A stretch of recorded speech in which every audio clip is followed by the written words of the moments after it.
Bonjour, je suis Maude Gillet, intervenante en thérapie sociale et spécialiste des dynamiques de la vie de groupe.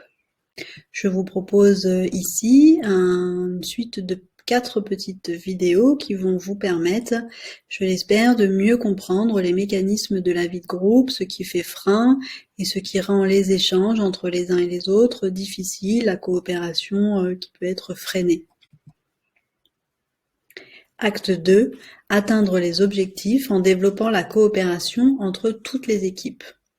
Nous avons vu dans la première vidéo la notion de masque de protection qui nous permettait de rentrer dans un premier lien avec notre entourage.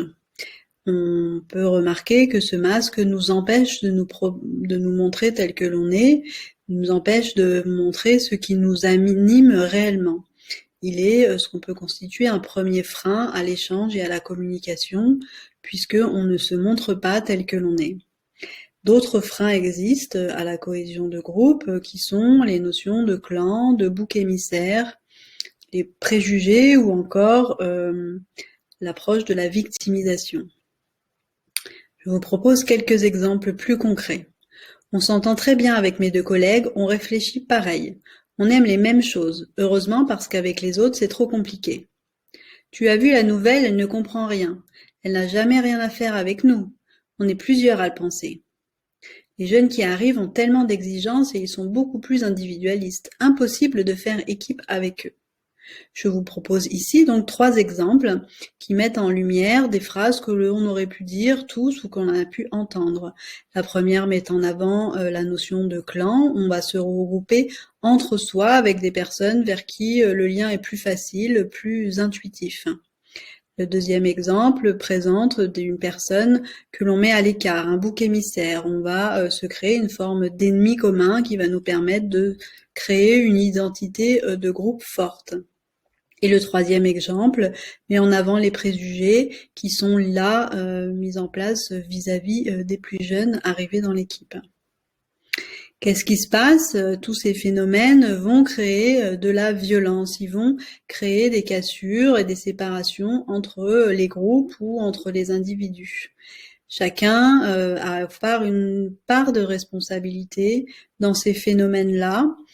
Ne pas prendre cette part-là, c'est se positionner en tant que victime. Je ne suis pour rien si les choses se passent de cette manière, ça n'est pas de ma responsabilité si la relation est dans l'état dans lequel elle est. Je vous propose quelques questions pour arriver à vous positionner au sein de votre groupe, voir un petit peu si ces mécanismes peuvent exister.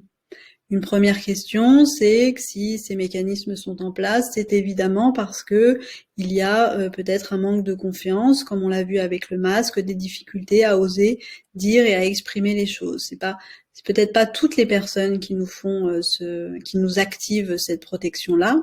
On peut se demander donc quel type de personne crée ceci, avec qui j'ai plus de difficultés à dire les choses et à m'exprimer comme je le voudrais.